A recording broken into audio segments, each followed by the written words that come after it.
Hi friends, ఎలా ఉన్నారు? బాగున్నారా? అందరికీ సంక్రాంతి శుభాకాంక్షలండి. మాకైతే సంక్రాంతి వారమే స్టార్ట్ అయిపోయిందండి. అది ఎందుకా అంటే మేము ప్రతి సంక్రాంతికి లేట్‌గా వస్తామండి. కానీ ఈ సంక్రాంతికి మా తమ్ముడు వాళ్ళ ఆవిడ పాపతో వెళ్ళలేను పిన్ని, నువ్వు నాతో వచ్చి కదా అందనమాట. అంటే తను వైజాగ్‌లో ఉంటదనమాట.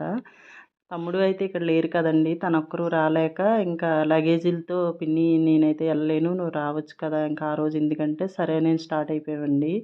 ఇంకా కాంప్లెక్స్‌లో అడుగుపెట్టామా, ఇంకా లగేజీలతో చాలా ఇబ్బందయిపోయిందండి పాపతోని.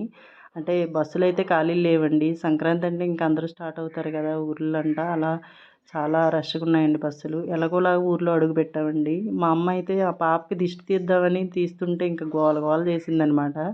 ఇంకెలాగోలా అయిపోయిన తర్వాత ఇంట్లోకొచ్చాక ఇంక అందరి దగ్గరికి ఎళ్ళట్లేదనమాట.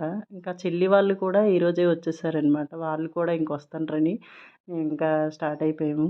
ఇంకా మా ఇంట్లో అయితే సంక్రాంతి స్టార్ట్ అయిపోయిందండి.